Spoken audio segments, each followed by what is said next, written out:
Sí, claro. ¿Sí?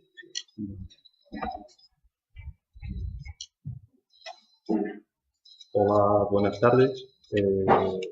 Muchas gracias a Quisco por la presentación y muchas gracias a todos vosotros de estar aquí.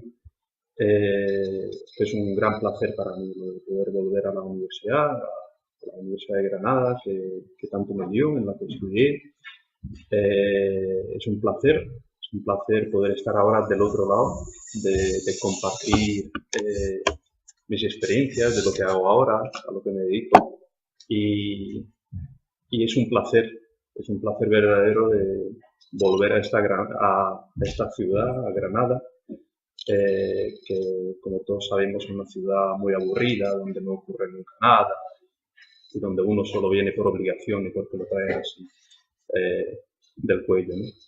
Pues estoy encantado hoy de estar con vosotros y me gustaría hablaros de la protección de datos, de las redes sociales, de los big data, ¿no? De todas estas tendencias actuales que están cambiando un poco el mundo, que están cambiando la forma en que los gobiernos se relacionan con las personas, que están cambiando la relación entre las empresas y los consumidores, que están cambiando un poco el tema de la gobernanza, del gobierno democrático, el open government. He preparado una pequeña presentación y me gustaría amenizarlo con unos ejemplos concretos y, por supuesto, si tenéis alguna pregunta, no dudéis en interrumpirme, en decirme algo y al final también podemos discutir. Vamos a pasar con la primera diapositiva.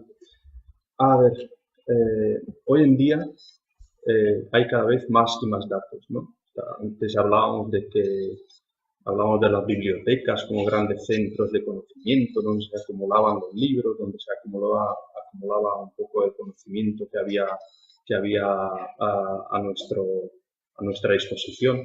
Hoy en día, con la digitalización, llegamos a tener muchos más datos en la red de lo que hay en las bibliotecas, en los centros tradicionales, ¿no? Cada vez hay más datos, cada vez hay más datos en la red y cada vez hay más datos no tradicionales. O sea, no estamos hablando de la comunicación transcrita en digital, de los textos disponibles en red. Estamos hablando de datos que antes no teníamos. O sea, una posición geográfica es un dato. La forma de reaccionar ante una cosa puede ser transcrita en datos. La forma de sentarse en una silla hoy en día puede ser transcrita a través de sensores en datos, etcétera, etcétera. Entonces, el aumento de los datos presentes en la red es exponencial y es bestial, ¿no? Entonces, ¿qué pasa con mis datos? ¿Qué pasa en algún momento? Todo esto es muy joven, ¿no? O sea, llevamos 20 años más o menos de un Internet intensivo y todos somos muy jóvenes. No solo los jóvenes internautas, sino también gente mayor, todos somos muy jóvenes en esto de la red. Y hoy en día la gente empieza a preguntarse, ¿pero qué pasa? ¿Qué pasa con todos estos datos que yo estoy dejando en la red? ¿Me atrapará el pasado? ¿Me atrapará algún comentario desafortunado que yo hice hace 15 años y del que ya me olvidé, pero el día de mañana puede salir? ¿Me atrapará o no? ¿Qué pasa? Entonces, todas estas cuestiones y la posición que estamos tomando, en tanto que Estados miembros de la Unión Europea, esto es muy importante en el mundo porque nos estamos situando entre las grandes potencias, ¿no? Los datos, la gestión de los datos en Estados Unidos es distinta de la que hacemos en Europa y de la que hacemos en Asia. Es muy importante que la Unión Europea, a través del procedimiento legislativo que ahora está en marcha, ¿no? Con la reforma del marco jurídico de protección de datos, que nos posicionemos, que tomemos ahí una clara posición para dar un impulso a nuestras empresas para poder desarrollar mejor las aplicaciones, la gestión de datos, para posicionarnos. Somos agresivos, somos invasivos, vamos a ser invasivos con la vida privada o vamos a ser protectores, vamos a gestionar los datos o vamos a gestionarlos en Europa o los vamos a transmitir sin ninguna barreras. Todas estas cosas hay que delimitarlas y estamos en ello, ¿no? es importante que en Europa se gane en confianza, ¿no? Porque la confianza en la red y en la gestión de datos en la red ha sido fuertemente erosionada por los recientes escándalos de Wikileaks y otros, ¿no? Que han erosionado fuertemente la confianza de los internautas en la gestión de datos que se está haciendo en la red. Las redes sociales son una auténtica mina de oro. O sea, nosotros estamos subiendo datos continuamente, voluntariamente o involuntariamente, a la red, a las redes sociales y esta información constituye una auténtica mina de oro para las empresas tecnológicas que van extrayendo datos sobre nosotros para utilizarlo luego para otros fines más loables o para unos fines un poco más críticos. Todo depende. Lo que tenemos que hacer en la legislación es delimitar bien la responsabilidad de cada uno, del proveedor de los servicios, del buscador, de la red social y la responsabilidad de cada uno. Eso pasa también por lo que se ha hablado en este congreso, que es la alfabetización de los internautas, ¿no? Eso es una cosa muy importante que no resuelve el derecho, lo resuelve más bien la educación y la responsabilidad de cada uno. Vamos a pasar. Se da hoy en día una gran paradoja. Los jóvenes, ¿no? Son muy hábiles con las redes sociales, con las tecnologías. Son muy hábiles desde muy pequeñitos, saben manejar los ordenadores, los tablets, suben cosas en internet, pero son muy poco celosos con la privacidad. No tienen casi ninguna conciencia de que eso va a constar en internet, por mucho que se hable del derecho al olvido, aquello queda de momento muy en el aire y de difícil ejecución rápida. Sin embargo, los datos que subimos sobre nuestra vida privada y la exposición, la sobreexposición está ahí. Es muy difícil pararlo, ¿no? Es muy difícil pararlo, entre otras cosas, porque hay una brecha generacional. O sea, estamos hablando de la brecha digital, pero también de la brecha generacional. Os decía que todos somos muy jóvenes en esto de la red, pero los muy jóvenes son muy hábiles y los más mayores, que somos ya nosotros o la generación de nuestros padres, son muy poco hábiles y no pueden transmitir o no saben transmitir, no saben educar a los pequeños en cómo manejar estos instrumentos y cómo comportarse en la red. Muchas veces los padres son muy celosos de lo que hacen sus niños fuera en la calle o en la habitación, pero no tienen ni idea de lo que sus hijos están haciendo en la red. Eso creo que es un peligro que no se resuelve con el derecho, sino que se resuelve con la educación, ¿no? Es una labor que hay que hacer. Estos son, por ejemplo, unos ejemplos muy recientes que he sacado de la red. Os hablaba de esa brecha generacional y de ese comportamiento que hay en la red, que yo estoy seguro que los padres de estos chavales, si lo vieran en realidad y lo que los niños están subiendo en internet, pues no estarían encantados, ¿no? Sin embargo, esto es lo que ocurre hoy en día y no son conscientes.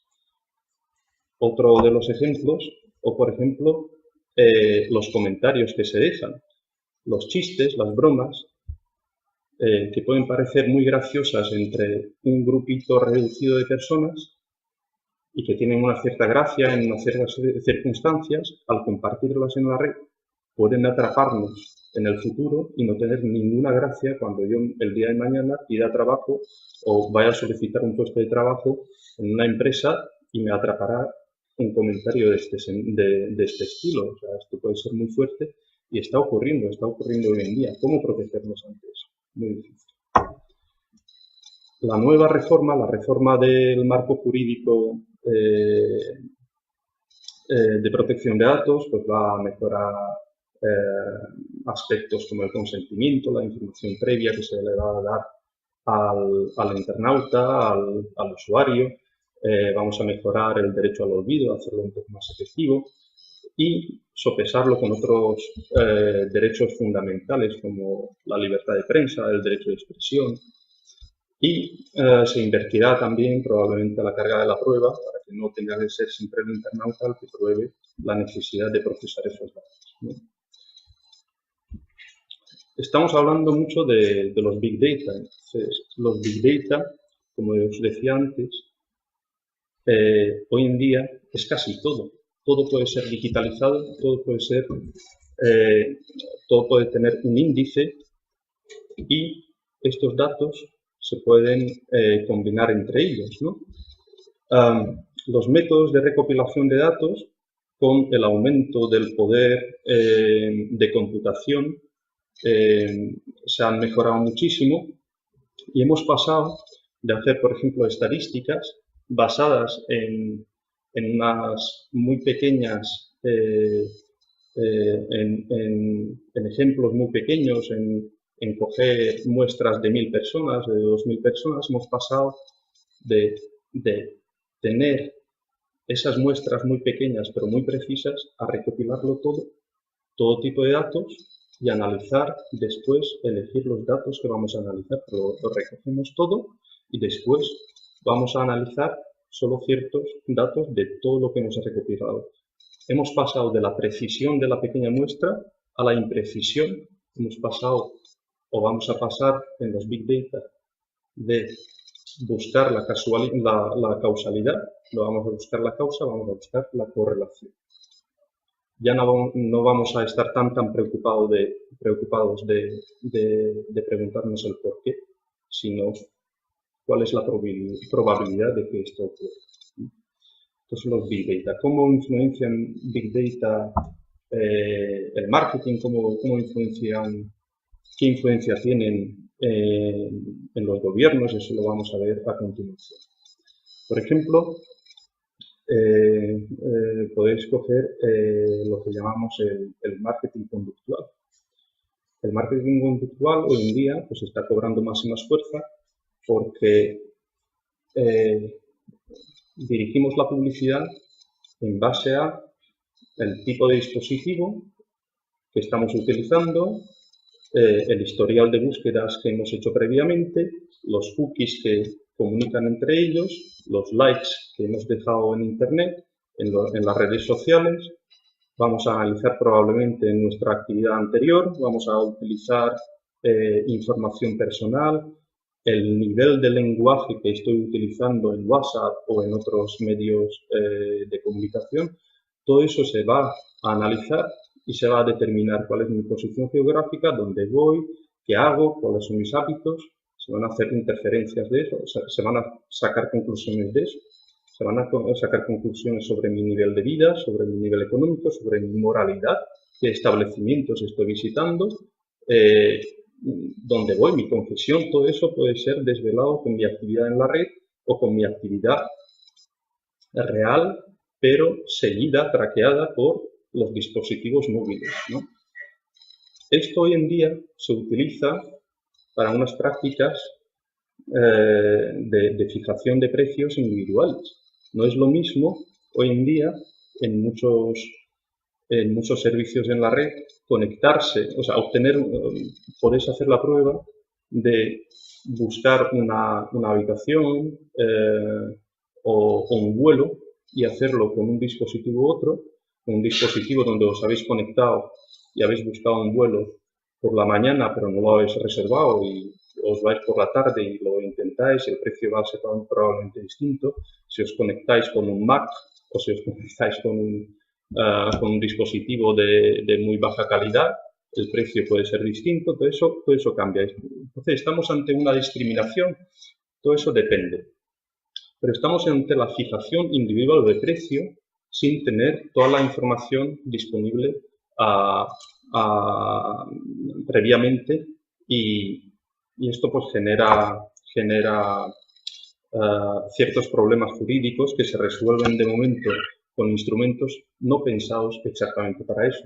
¿Cuáles son esos instrumentos? Pues el derecho a la competencia puede resolver ciertos problemas relativos al abuso de la posición dominante, puede resolver ciertos problemas de discriminación, de eliminación de competencia en base a una información privilegiada que tiene el proveedor de servicio y que no le ha informado al usuario. El derecho del consumo, que se basa mucho en la información del consumidor y en la transparencia en esa actividad comercial. y el derecho de protección de datos, ¿no? Estás procesando unos datos sobre mí para los que yo no te he dado el consentimiento, ¿por qué lo estás haciendo? Lo que pasa es que son instrumentos creados anteriormente a las redes sociales, anteriormente a la gestión de los Big Data, etcétera, etcétera. Estos instrumentos tienen que ser puestos al día y tenemos que crear otras formas de presionar a estas empresas para que no utilicen nuestros datos para fines que no son tan legales o legítimos, ¿no? ¿Qué pasa con los Big Data y con las instituciones, ¿no? En concreto con las instituciones de la Unión Europea?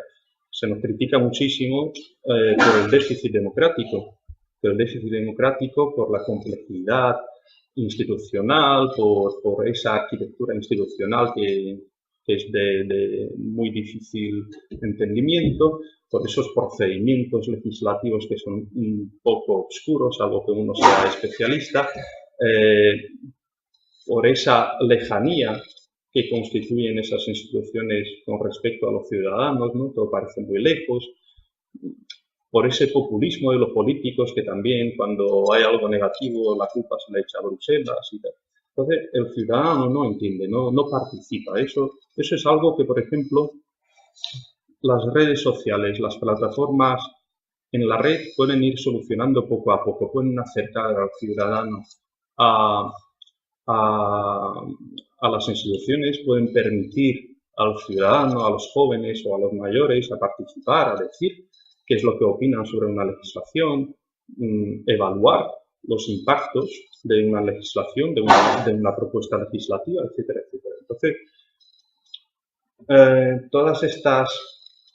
todas estas nuevas tecnologías nos ayudan un poco a sobrepasar esa brecha, ese déficit democrático. Se habla mucho del Open Government, ¿no? Recientemente el Open Government no hay que confundirlo con la transparencia. La transparencia es una cosa, la transparencia es darle acceso a los ciudadanos, a los documentos, es abrirse un poco, ¿no? A mejorar esos procedimientos administrativos que hay, eliminar sospechas de corrupción. Eso es la transparencia, que hay que mejorarla y que las nuevas tecnologías nos están ayudando en ello. La participación de los ciudadanos, pues estaba hablando yo antes un poco de la participación directa, de que podéis expresar vuestra opinión, de que podéis participar en foros que están en Internet. Se ha abaratado un poco el coste de ese asesoramiento porque está en la red. No hay que venir personalmente, no hay que mandar la información en papel. Sin embargo, el Open Government también incluye toda una otra faceta, ¿no? O sea, otra faceta de pensar. Lo primero que hay que hacer muchas veces en el trabajo, ¿no? Es convencerle al compañero de al lado que el ordenador también sirve para otra cosa que colgar el abrigo. Eso es lo primero que hay que convencer a veces, ¿no? A algunos de que eso es un instrumento de trabajo y de comunicación más que solo de consulta y de ocio. Hay que cambiar los procedimientos. Hay que crear documentos que luego puedan ser reutilizables, ¿no? Y no solo los documentos, sino los datos. Creamos documentos, creamos publicaciones, creamos estadísticas. Todas esas estadísticas pueden ser puestas a disposición de los ciudadanos para su futura reutilización. Si la Unión Europea o si una institución crea una publicación que es de interés para un estudiante, puede reutilizarla. Hay que crear licencias, hay que crear disposiciones contractuales muy fáciles para que esa reutilización sea posible, para que el ciudadano o el emprendedor pueda servirse de esos datos que fueron creados ya con el dinero del contribuyente. Y esos datos, con un valor añadido, se pueden volver a poner en el mercado, con aplicaciones, con nuevas publicaciones, etcétera, etcétera.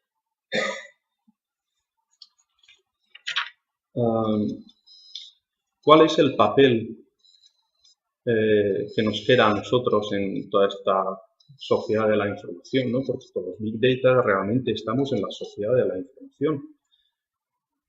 Los desafíos que nos plantea la sociedad de la información, que son desafíos relativos a la privacidad, al derecho del autor, a la creación colectiva, a la autenticidad, al copyright, son desafíos muy difíciles, pero pasajeros. Yo creo que eso se enmarca en esa inquietud que tiene la humanidad de buscar el entender, ¿no? Entender cómo funciona el mundo. Eso pasará, tiene que pasar. Pero ¿cuál va a ser la posición de las personas en todo este mundo de la sociedad digital? Estamos hablando de digitalizarlo todo, de basar las decisiones en esos datos, en el diagnóstico, en esa correlación. ¿Cuál va a ser la posición de las personas? La posición de las personas, según yo y según otros autores, pues, está en la intuición, en esa chispa de la creatividad, en utilizar esos datos que existen para crear nuevos servicios, nuevos productos. Ese es un poco el lugar que yo creo que se reserva al humano, ¿no? En el futuro en la sociedad de la información. No es tanto el aprendizaje de memoria, es la creatividad, es esa chispa de la creación que le va a quedar. Podríamos hablar de algunos ejemplos, si queréis, de cómo los gobiernos están utilizando hoy en día los Big Data, ¿no? Pero, por ejemplo, os voy a poner el ejemplo de una aplicación creada por la Agencia de Medicamentos en Londres, que lo están aplicando en el Reino Unido, se llama WebRadar. Es una aplicación para recopilar datos sobre efectos secundarios de los medicamentos, ¿no? Antes los médicos tenían que rellenar unos formularios, enviarlos y era muy difícil. No es que fuera difícil, sino que había un lapso de tiempo. Hoy en día en el Reino Unido se ha puesto en marcha el WebRadar, que es una aplicación consistente en, se la descargan las tabletas en los teléfonos móviles y en tiempo real pueden informar las autoridades del Reino Unido de qué es lo que está pasando con ese medicamento. Y son datos anonimizados, en donde se ha pensado muy bien la protección de datos, la anonimización de los mismos, son datos de los pacientes que se transmiten con estas nuevas tecnologías. Entonces, antes os hablaba de que se hacían pruebas con muestras muy pequeñas. Ahora, con estas aplicaciones, podemos recopilar datos de una población muchísimo más grande, de una población hospitalaria muchísimo más grande que de lo que se hacía antes, ¿no? Son ejemplos de esa nueva creatividad y de esa influencia que tienen las nuevas tecnologías en el gobierno, en la forma de asesorar científicamente a las autoridades y las empresas también. Otro de los ejemplos es cómo aumentar la eficiencia de la administración. Por ejemplo, os pongo el ejemplo de la prevención de incendios que se ha puesto en marcha en varios municipios y que viene de Estados Unidos, evidentemente, como están un poco más avanzados en ello. Es decir, prevención de incendios y la utilización de los Big Data. ¿Cómo podemos poner eso en relación? Lo que han hecho es coger datos sobre la sobrepopulación de ciertos barrios, sobre los permisos de urbanismo, sobre los permisos para reconstruir ciertos edificios, los datos demográficos, las llamadas a emergencias, las llamadas a la policía, lo han puesto todo en relación y se han dado cuenta de que donde los datos indicaban por ejemplo, pues un aumento de llamadas a emergencias, había problemas de incendios, pero no, o sea, las llamadas de emergencia no tenían nada que ver con los incendios. Pero al final se dio cuenta de que la sobrepopulación, la falta de permiso de urbanismo, la falta de permiso para la reconstrucción del edificio tenía relación con los incendios. Y las autoridades de inspección podrían hacer un poco una labor preventiva, porque sabían probablemente dónde hay un mayor riesgo de incendios, gracias a los Big Data. O sea, estamos cambiando la forma de gobernar o de ejercer las actividades propias del gobierno. Tengo un servicio de inspección con 100 inspectores y no puedo ir por todas partes. La eficiencia de la prevención de incendios era antes, con el mismo equipo que se midió en una ciudad, en Finlandia, creo, era un 3% y pasó a 70%. O sea, era impresionante. El marketing conductual, por ejemplo, se ha medido en una muestra de una empresa de venta de zapatillas en París. Hizo un marketing directo en unos barrios. El marketing directo dio un resultado de venían un par de zapatillas por 1000 anuncios enviados, ¿no? Por vía, por correos, o sea, por la vía tradicional.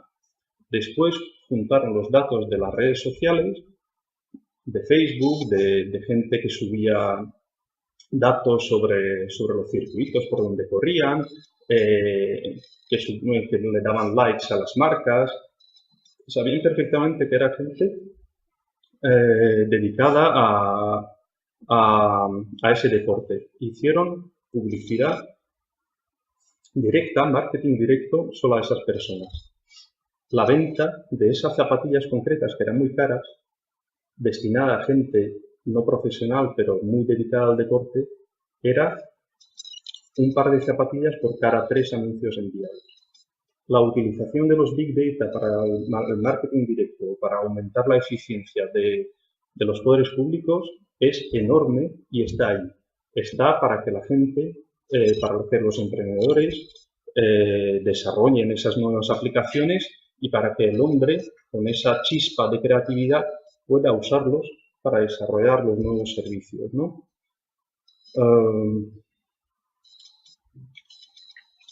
Podríamos hablar de otros ejemplos, pero igual tenéis preguntas y antes podríamos ver qué es lo que os interesa, qué es lo que por dónde podríamos ir. Entonces yo me gustaría abrir ahora un poco el turno de preguntas y luego podemos seguir si queréis.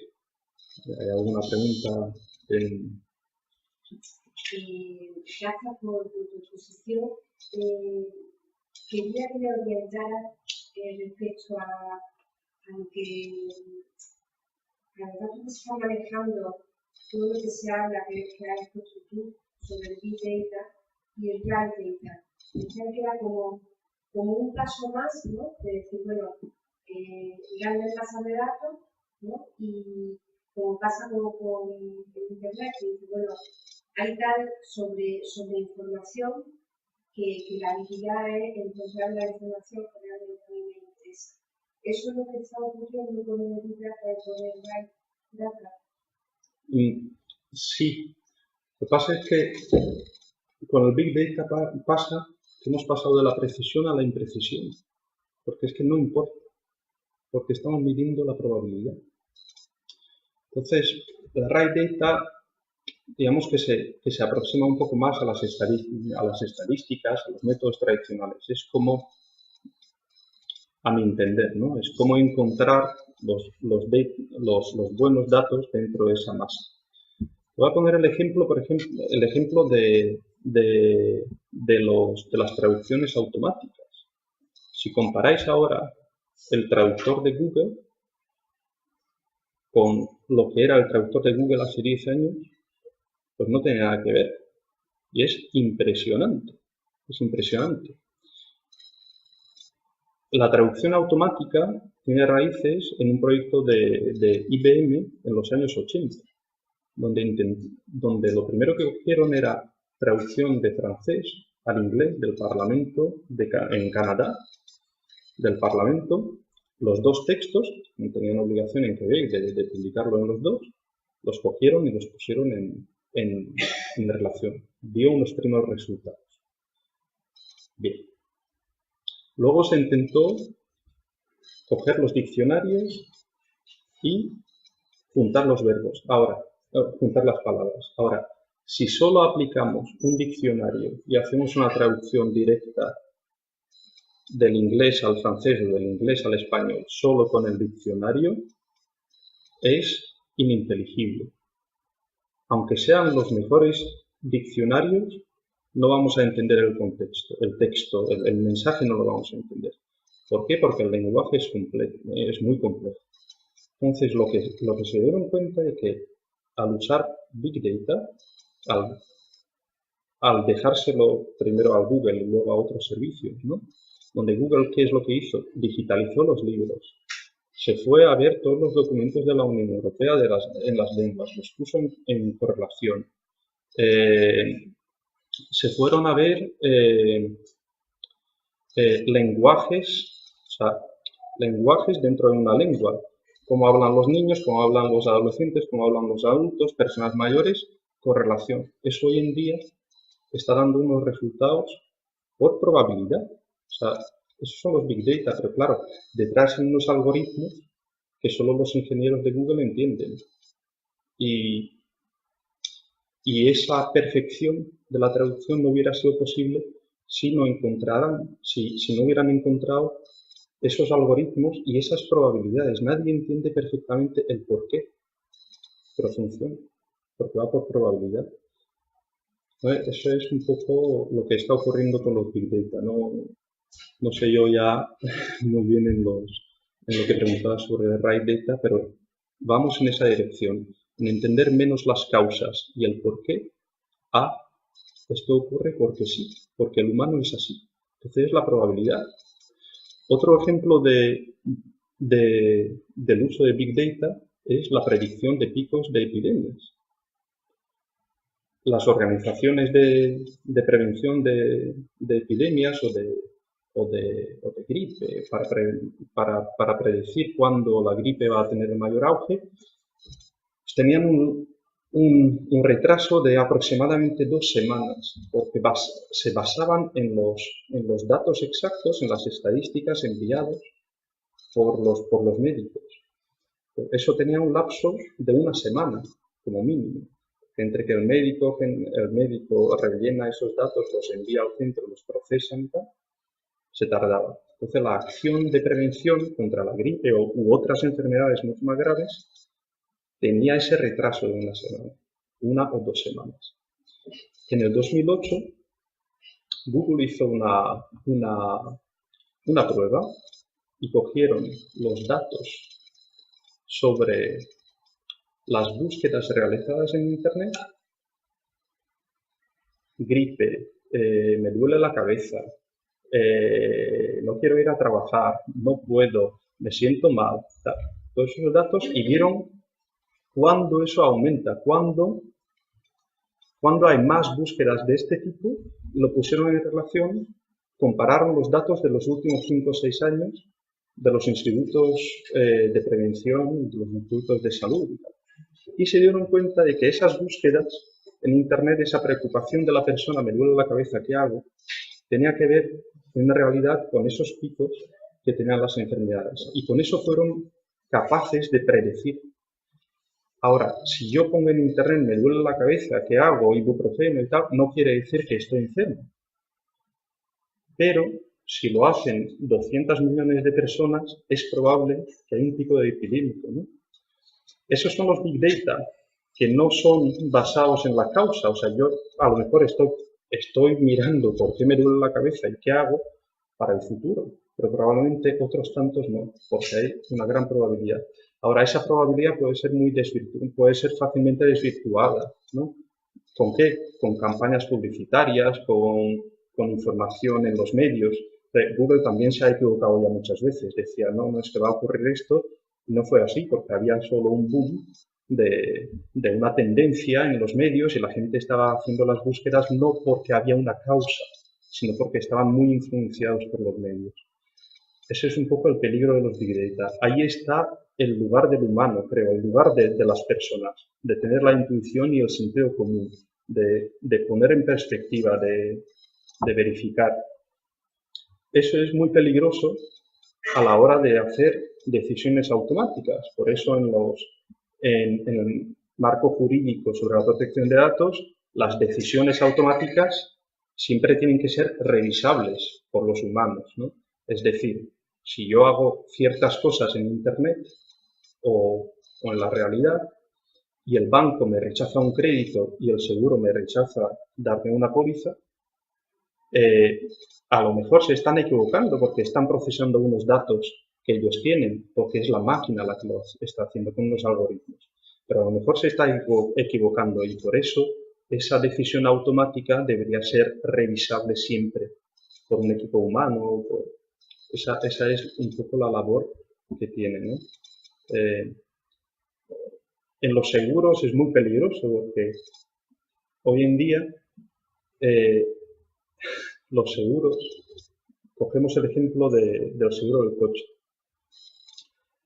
Lo de que el seguro está interesado en saber qué tipo de conductor soy es de siempre. Y la solicitud, ¿no?, de un seguro en Internet o en papel cada vez es más elaborada. O sea, me preguntan ya no solo cuántos años de experiencia tengo y si he tenido accidentes. Me están empezando a preguntar cosas, qué color me gusta, dónde he ido de vacaciones, qué es lo que he estudiado, qué potencia tiene el equipo de música en el coche. Pero bueno, eso es el consentimiento. O sea, yo le estoy dando los datos a la compañía de seguros. Hasta ahí, ok. ¿Qué es lo que ocurre? Hoy en día, en realidad, la compañía de seguros, si yo no tengo el suficiente celo en lo que pongo en Internet, todos esos datos los puede tener. Muy fácil, muy fácil. Puede saber qué tipo de música me gusta, si soy más agresivo o no, en base a esa música. Porque pongo vídeos en YouTube, porque los estoy subiendo, porque le doy me gusta a cosas. Y van creando perfiles de qué tipo de conductor soy, por el tipo de educación que tengo, por el tipo de intereses que tengo, por los me gusta que le he ido dando, por el tipo de vídeos que estoy viendo en YouTube. Eso puede beneficiar a ciertas personas, pero perjudicar a otras. Pero es importante que esa decisión siempre pueda ser revisable, ¿no? O también me pueden poner contra la pared de otra forma. Por ejemplo, un conductor joven, hoy en día, en España todavía no tanto, pero hay países, por ejemplo, como Bélgica, que tienen un mercado de seguros muy malo, muy cerrado. Un conductor joven que quiere asegurar el coche, a lo mejor se compra un coche de 2.000 euros y le piden 2.600. Entonces, la forma de ponerte contra la pared es decir, yo te hago un seguro por 600. Si tú realmente demuestras que eres un buen conductor, ¿cómo lo demuestras? Te pongo una caja negra en el coche y voy a medir qué velocidad, dónde vas, tal. Pero claro, es que la compañía de seguros, con esos datos no solo mide el tipo de conductor, si yo sobrepaso la velocidad o no, está midiendo dónde voy, qué tipo de establecimientos visito. Porque, hombre, no sabe que yo he entrado en ese bar, pero sí sabe dónde he aparcado y sí sabe a qué hora yo he ido ahí. Y con Google Maps u otros servicios, para no poder Google como la gran bestia negra, que no lo es, que también hace cosas muy buenas, sabe que si yo voy con frecuencia a ese sitio es porque hay un gimnasio o porque hay otro tipo de establecimiento. Y si voy mucho es porque entro ahí. Entonces, claro, son correlaciones y son información necesaria, no tan necesaria, pero interesante para esa compañía de seguros. Y ese es un poco el peligro. Nos están poniendo contra la pared para obtener ese consentimiento que al principio no estaríamos dispuestos a dar, ¿no? Cuando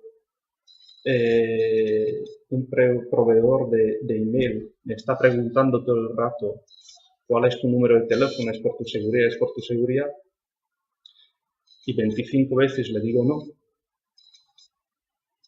pero a la 30 o a la 40 le digo sí, porque ya me he cansado y yo quiero entrar en mi email. Eso yo no lo veo tan bien. Nunca vamos a dar tu teléfono para otros fines. Sí, vale. WhatsApp.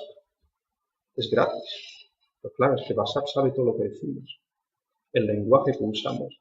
Sabe comparar los sinónimos. Si yo tengo un nivel elevado o tengo un nivel bajo, sabe cuáles son mis ingresos por el tipo de mensajes que estoy enviando. No por nada la venta de WhatsApp ha sido tan mediatizada, ¿no?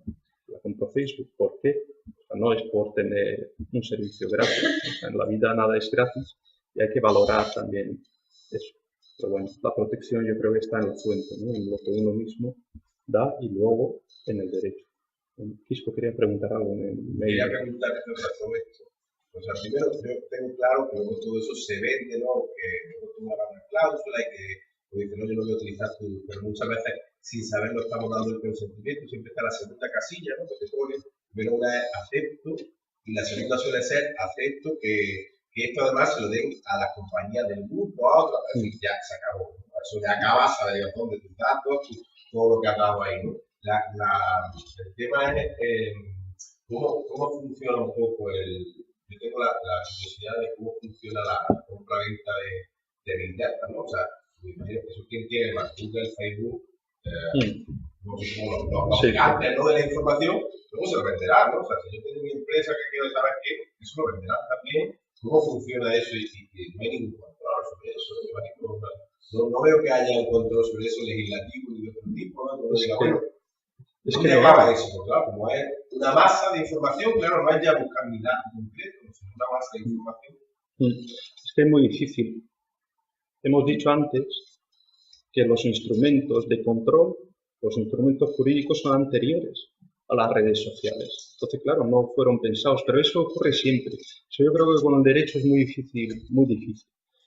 ¿Por qué? Porque el derecho pues, tiene un procedimiento legislativo y, entre tanto, la tecnología evoluciona. Hombre, podemos hacer cosas, yo no digo que no. En una reunión ahí en Bruselas, donde vinieron representantes de Google y de Facebook y se hablaba de cookies, era muy gracioso porque los de Google decían, estáis haciendo ahora una cosa sobre cookies y nos estáis obligando a poner esa cosa que aparece, ¿no? En cada pantalla, cookies, a la que no hacemos ningún caso. Pero bueno, dice, los estáis molestando con los cookies. Pero es que mañana inventaremos algo mucho peor, que sea mucho más difícil de controlar.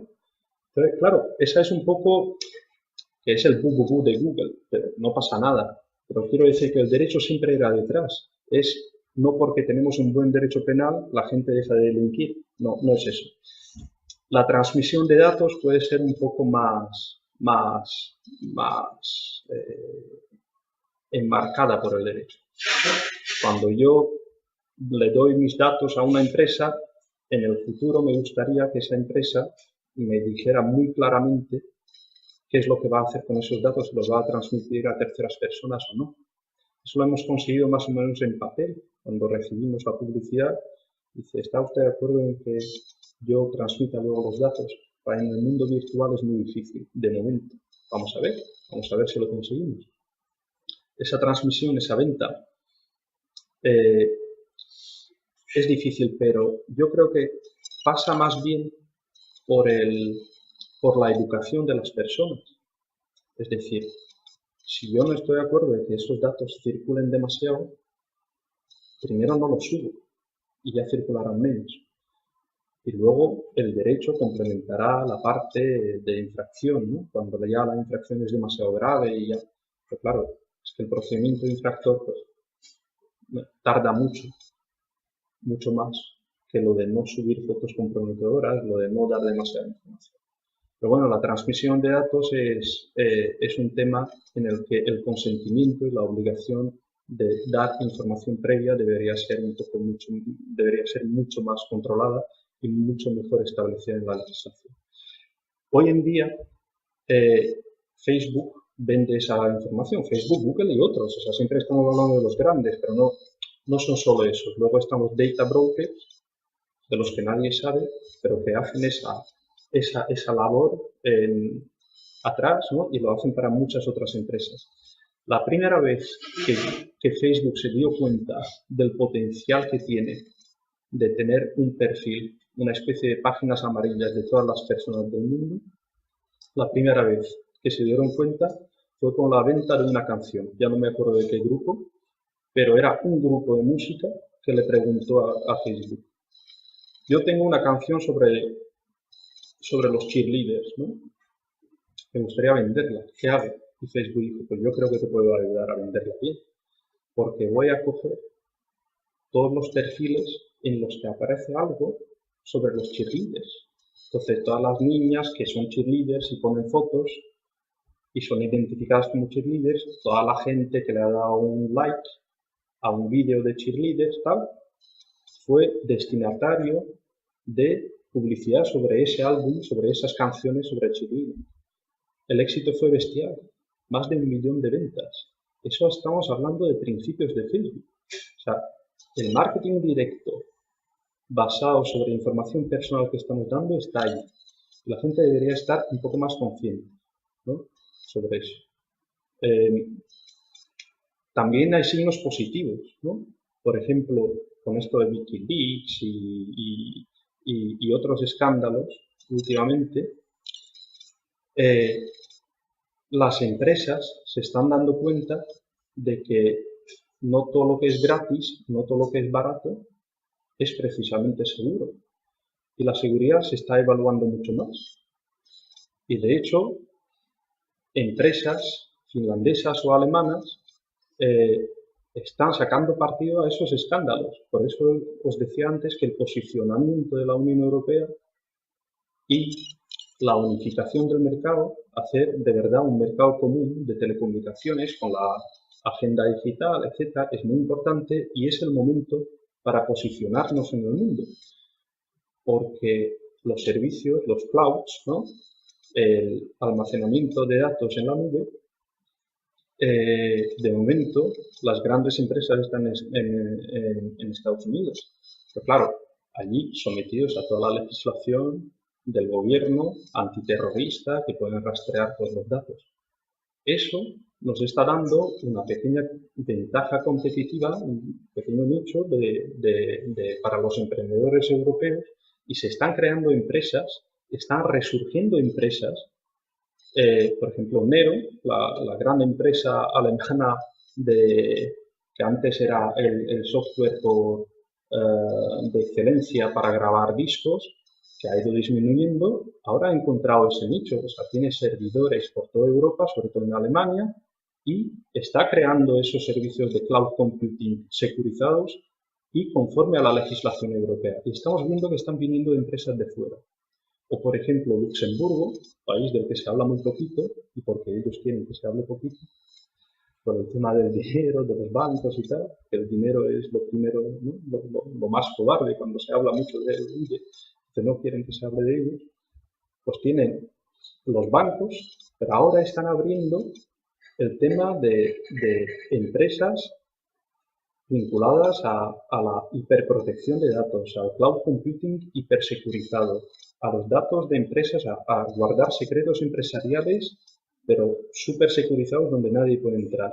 Es un nuevo nicho encontrado por Luxemburgo. Cuando vayáis a Luxemburgo, fijaos que la agencia luxemburguesa de protección de datos, que uno diría eso debe ser 3 gatos, pues es enorme en comparación con el país y muy, muy presente. O sea, por ejemplo, cuando uno echa gasolina en Luxemburgo, se da cuenta de que en los surtidores hay una certificación de la Agencia de Protección de Datos, porque se están grabando y para instalar una cámara ahí, para proteger un poco esa intimidad y la protección de datos, la tiene que certificar la agencia nacional. Y están creando un montón de campañas de concienciación contra el crimen en la red, están ayudando a las empresas para establecerse ahí y para que tengan los problemas, los mínimos, para reducir sus problemas con la red, con el cloud computing, para establecerse ahí, para quedarse ahí, para traer dinero, para etcétera, etcétera, y así desarrollar la economía. Son pequeños nichos, pero que están ya dando los primeros resultados, ¿no?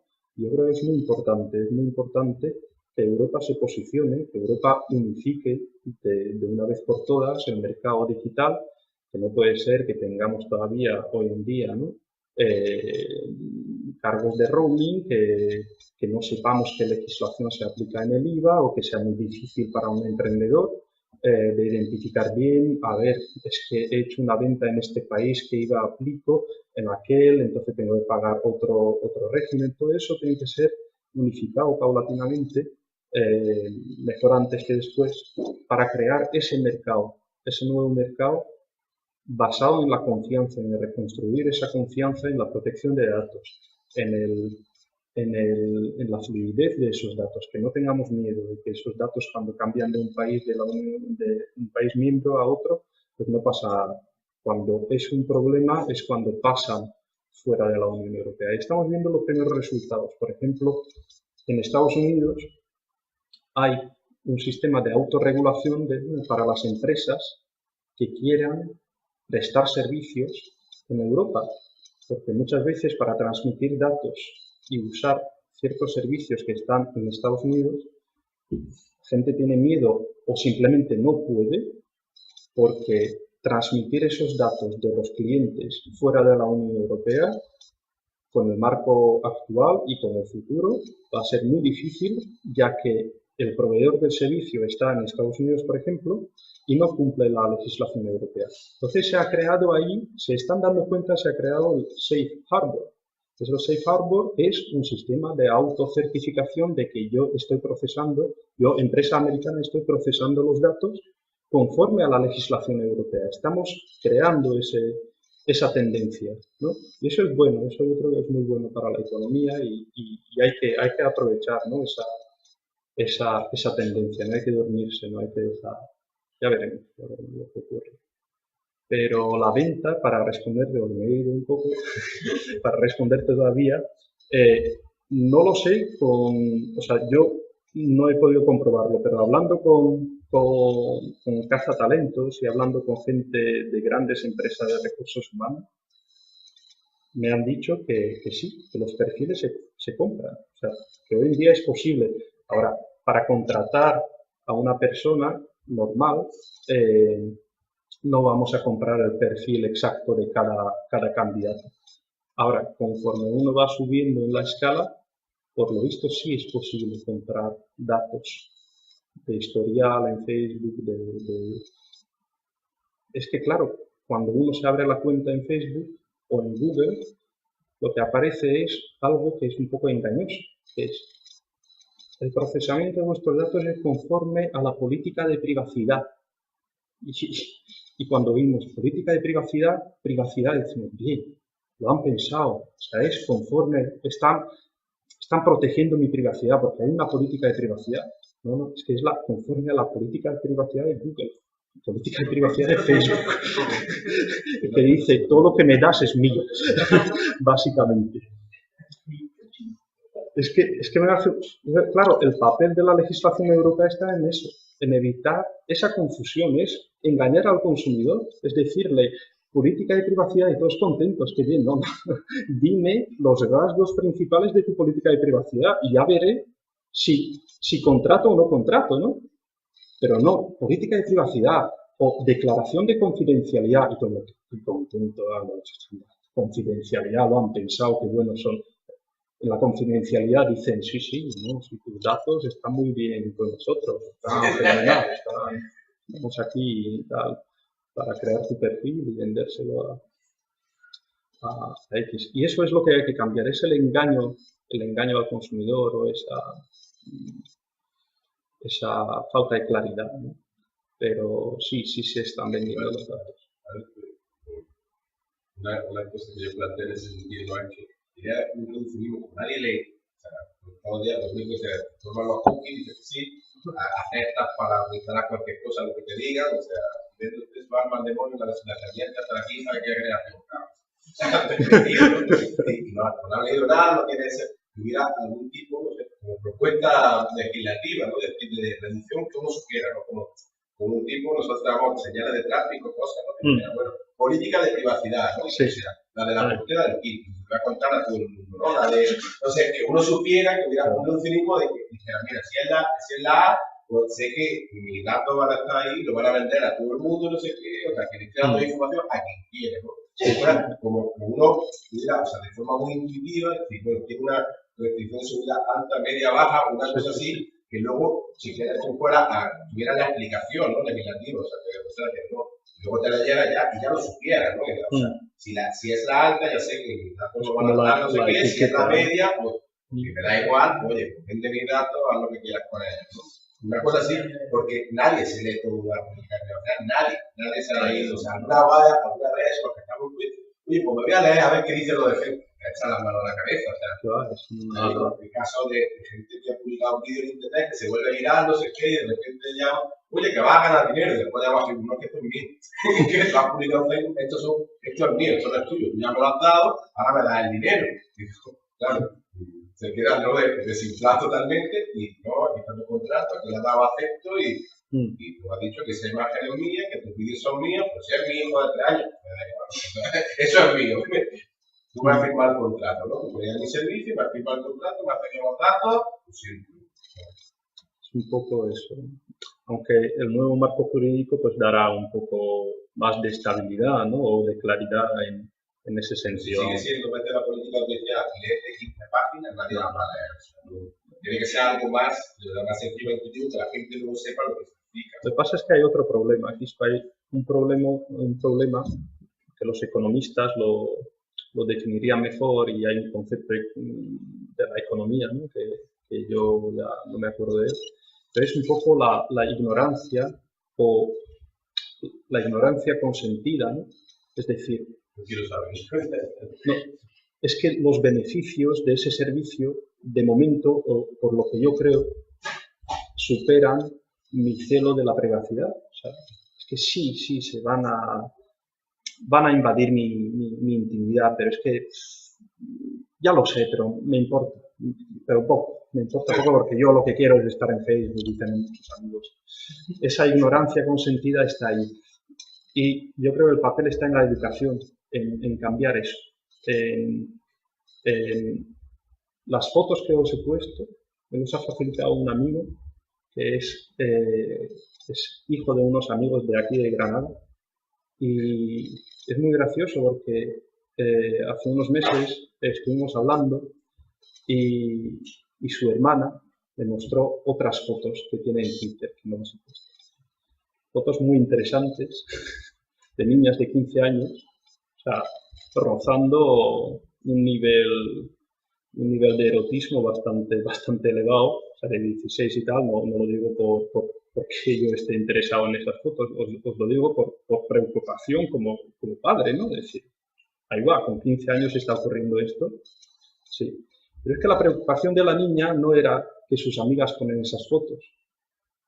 No es que no fuera la preocupación, pero el comentario que me hizo mucha gracia era, mira, solo tiene 35 me gusta. Si yo pongo una foto así, tengo al menos 200. Es que se miden por los me gusta y no por lo que han subido en internet. ¿Es bueno o es malo? No. Es que solo ha obtenido 35 me gusta. En una ponencia ayer decía, la gente que está subiendo fotos, no me acuerdo el nombre de la ponente, los jóvenes están construyendo su identidad y se preocupan mucho. Sí, se preocupan en un sentido, en quedar bien, lo que tú decías, ¿no? Tenemos miedo a quedar mal en un vídeo, entonces nos ponemos guapos, nos ponemos bien, entonces sí se ponen bien, se ponen súper guapos. Y la niña de 15 años o de 16 en Twitter era muy guapa. Ahora, ¿qué haces? Esa foto te puede atrapar cuando tú ya no te acuerdes. Cuando tengas 35, te puede atrapar y no te vas a acordar. Por mucho derecho al olvido, por muy bien que lo establezcamos, yo creo que eso te puede atrapar. Y es esa falta de conciencia que hay que combatir con la educación. O sea, no con otra cosa, pero es que no sabemos, todo esto es un experimento. Los padres no saben darle las pautas a los hijos. De momento no, ya veremos, ¿no? Pero es que esa sobreexposición, ese afán de gustar, tengo 200 me gusta o sigo, es muy peligroso. ¿Hay alguna tendencia de que igual que la grande corporaciones, ¿no? Y los gobiernos están intercambiando datos, tocando de dinero, o sea, se comercia por esos datos. ¿Hay alguna tendencia de que hable de la cesión de esos datos para proyectos que, por ejemplo, que impliquen una mejora social, ¿no? Sí. Pensando, por ejemplo, en los emprendedores cívicos o los emprendedores sociales que necesiten, para el éxito de un proyecto, de bajar un cierto volumen de datos. ¿Está contemplado que se pudiera acceder? Sí, está. De hecho, presentación de proyectos. Sí, de hecho se está animando, ¿no?, a los poderes públicos. Hay una directiva al respecto y hay decisiones de cara a institución de la Unión Europea sobre los open data, ¿no? Es decir, yo publico los datos, pero ¿cómo los publico? Los tengo que publicar en un formato que sea procesable por otros. Eso es lo primero que se hace. Un buen ejemplo es la Oficina de Publicaciones de la Unión Europea, que ha modificado todos sus procedimientos para que todo lo que sube, desde la legislación hasta la jurisprudencia, pasando por estadísticas, sea fácilmente transformable por máquinas o por personas. Entonces me puedo descargar la sentencia en Word, en PDF, en HTML, en un montón de formatos para otro proyecto que yo quiera hacer en la sociedad, ya sea beneficencia, ya sea uso comercial. Eso existe. Hay unas políticas y una decisión de la Comisión sobre la reutilización de la información que está en los poderes públicos, que ya no son los controladores, los detentadores de esa información, únicos o exclusivos. Cosas creadas con dinero público y exentas de derechos de autor son traspasables a la sociedad y pueden ser reutilizados. Voy a poner ejemplos de otros proyectos. Por ejemplo, hay un proyecto sobre la salud y estamos hablando de e-health. De hecho, ese proyecto de atención a personas mayores, ahora se está hablando mucho de alargar al máximo la vida de la persona en su ámbito natural, que es su casa, no llevarla a la residencia de ancianos, que pueda estar ahí. De hecho, la Comunidad Autónoma de Andalucía participa en un proyecto, se llama Giraffe. Es un proyecto, es un robot, una máquina que se desplaza por toda la casa, que tiene un tablet, una cámara y tiene un montón de sensores por toda la casa.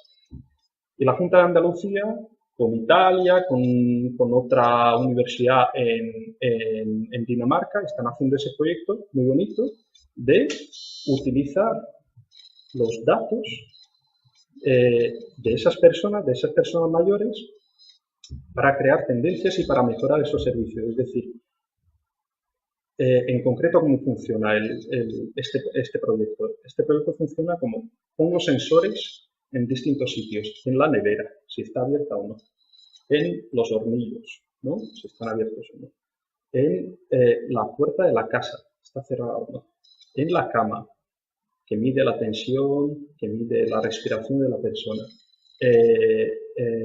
en la cajetilla donde la persona, los ancianos, la persona anciana, tiene sus medicamentos. Y la máquina, que es una máquina, una especie de Android, que se desplaza por toda la casa y sigue a la persona en caso de necesidad, y activa la cámara y hace las llamadas, va midiendo esos datos. Entonces, el anciano puede estar tranquilo en su casa, porque cuando le pasa algo, cuando se olvida de tomar su medicación, la máquina le avisa. Y si no se la toma, la máquina avisa a un familiar que le llama. Y si no lo coge, avisa al centro de salud. Y si no lo coge, avisa al centro de emergencia. Claro, ¿estamos hablando de qué? Estamos hablando de ayudar a una persona en concreto.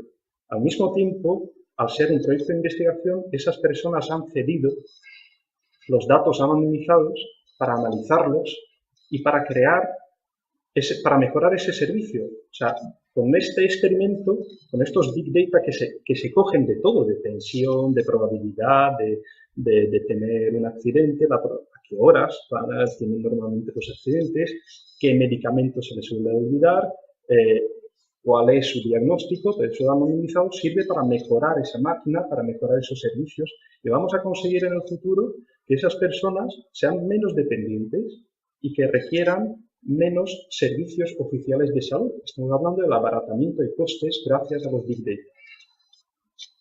Esto es interesante. O, por ejemplo, gracias a los avances tecnológicos, estamos haciendo mejores diagnósticos. Es decir, estamos eliminando el nexo humano entre el diagnóstico de una enfermedad.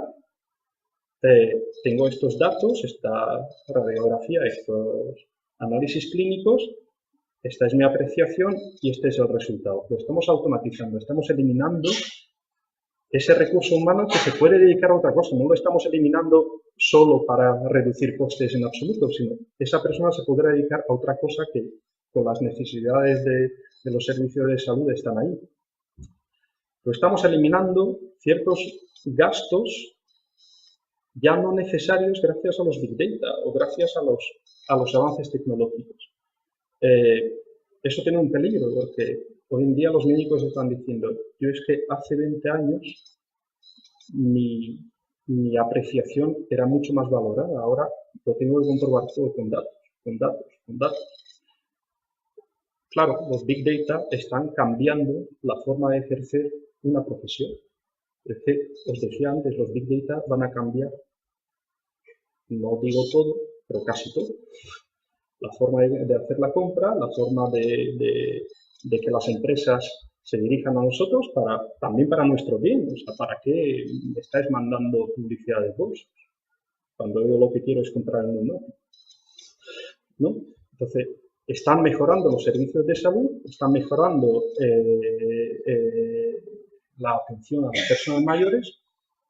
Son avances, son fines que gracias a datos que en un principio no tienen nada que ver, para ser digitalizados, indexados y puestos en correlación, se consiguen nuevos tipos de servicios para fines que eran totalmente ajenos. Pongo otro ejemplo. Decía al principio una cosa que es la posición en la que yo me siento puede ser digitalizada. Hay un proyecto en Japón que analiza la forma de sentarse en el coche y han conseguido probar que la forma de sentarse de una persona en el coche es única. Es como la dactilla huela, la huella dactilar.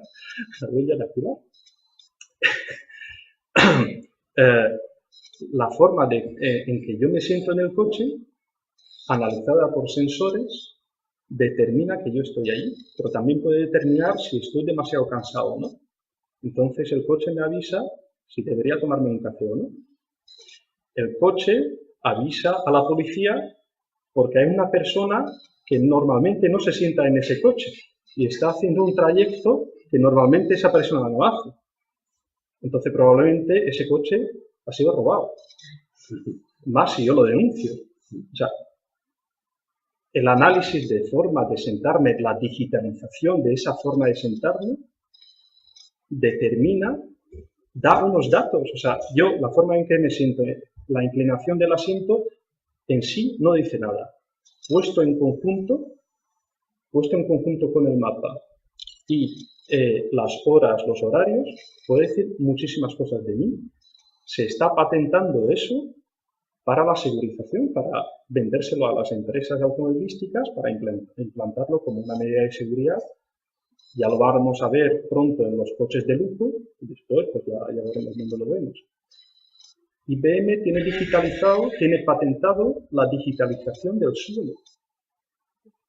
El suelo, o sea, en esta habitación, por ejemplo, en una habitación en una sala con ordenadores, tienen sensores en el suelo y eso puede determinar que, pues, si hay personas o no, porque miden, entonces, hay intruso o no hay intruso,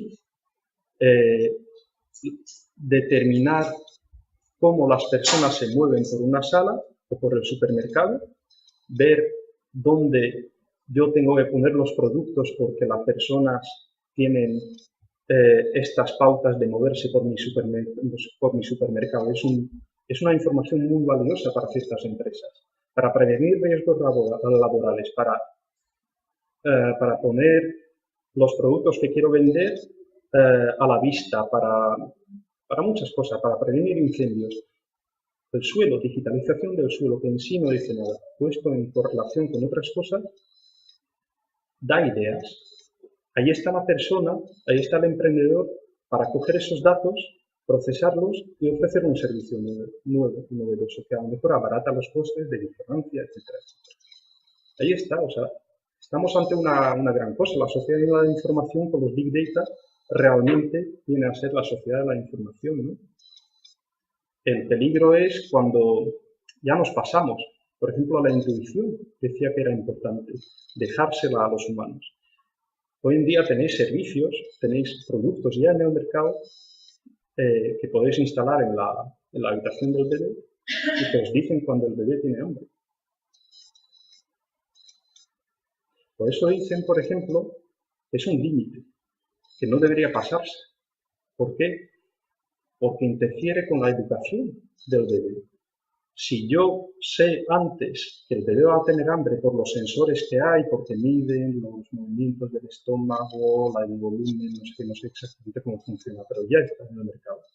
Si yo me confío demasiado con esa máquina, lo que hago es anticiparme al bebé y el bebé nunca va a aprender. O sea, no es que nunca aprenda, pero es que es bueno que me avise. Y de pronto, si yo lo sé con antelación, es que le estoy haciendo daño, porque no le estoy dejando desarrollarse. Claro, la información, la digitalización del hambre y la intuición entran un poco en conflicto y eso es un poco peligroso, ¿no? Pero estamos ahí, estamos ya en ello. Luego la necesidad, claro, la tecnología está ahí, pero tengo que implementarla, tengo que hacer uso de ella. No sé si os acordáis de los principios de Google y Casa. Cuando lo bajabais de Internet, fenomenal, porque es un software genial para procesar fotos. Pero es que lo primero que hacía es preguntarme quién es la persona en la foto. Entonces la gente decía, pues mira, es fulanito, pepito y tal. Bien. Algunos decíamos, no. Vale. Pues que fulanito, pepito, esta es la cara de fulanito. Y de pronto, esas caras empezaban a aparecer en los móviles. Pero si yo nunca he dicho a mi móvil que reconozca a fulanito, que como fulanito está en Google y alguien ha reconocido a fulanito en su Picasa ha informado a los servidores y los servidores de Google me están informando de que Pepito es mi amigo y toma tu foto, toma la foto de Pepito. Y muchas personas dicen, pues qué bien, tengo la foto de Pepito. Pero creo que fue la Autoridad de Protección de Datos de Irlanda que dijo de eso, ¿no? Eso hay que quitarlo. ¿Es una tecnología disponible? Sí. ¿Es necesaria? ¿Hay consentimiento? No. Ese es el límite, el sentido común. O sea, no nos anticipemos demasiado porque estamos eliminando barreras de los humanos. Es muy peligroso, excitante por una parte, pero muy peligroso por otra, ¿no? Y yo creo que la labor del derecho es también ponerle límites a eso. ¿Para qué tenemos llaves? Si hoy en día todo lo podemos abrir con la huella dactilar. Todo.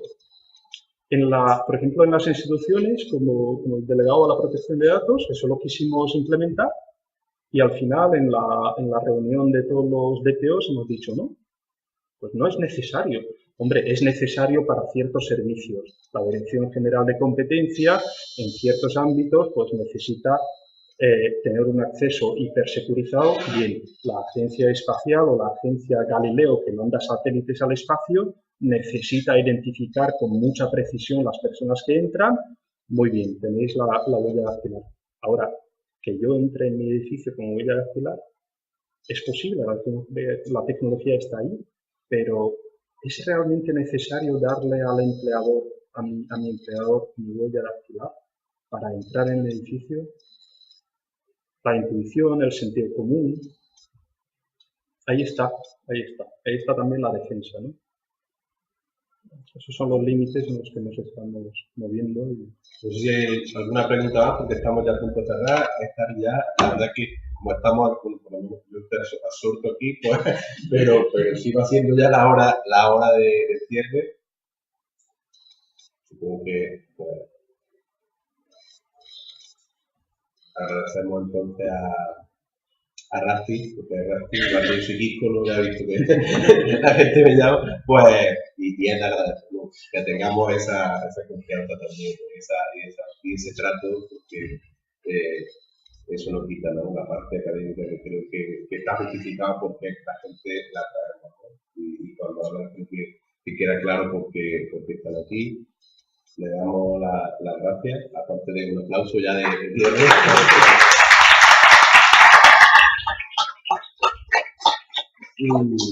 Y bueno, pues nosotros pues espero que con algunos fallos técnicos y tecnológicos y físicos, ¿no? De algunas personas que fallan con el problema, bueno, que pasan siempre, pero bueno, pues espero que haya sido de provecho, que hayáis aprendido, que creo que hemos reflexionado muchas cosas, que salen muchas ideas y bueno, eso es lo que se trata, ¿no? Y además, bueno, pues ahí están también luego en internet, está todo subido a través de la web nuestra. Y no pedimos consentimiento a nadie, lo damos por como somos todos amigos, lo damos por total, ¿no? Porque lo estamos haciendo la de derecha y no nos pedimos consentimiento, nadie me ha firmado un papel, pero bueno, es difusión del conocimiento, creo que nadie dice aquí nada que y por lo tanto lo consideramos open data, ¿sí? que cuanto más gente lo sepa, se difunda y se conciencie, creo que mejor lo que tratamos en la universidad. Les doy las gracias por la participación, por el interés. Y nada, bueno, y simplemente decir que la semana próxima, porque no da tiempo, os mandamos los certificados digitalmente, que así salvamos también el planeta, y si alguien lo necesite físicamente, se lo mandamos a su casa sin ningún problema. Os vamos a escribir, lo vamos a mandar y que alguien que os pondremos, lo que haréis físicamente, pues lo mandamos también a la dirección que tenemos o a la que nos diga. ¿De acuerdo? Y nada, gracias a todos y clausuramos el segundo Congreso Internacional de la Sociedad Digital y ya veremos si tenemos ganas para el tercero y bueno, pero seguramente sí.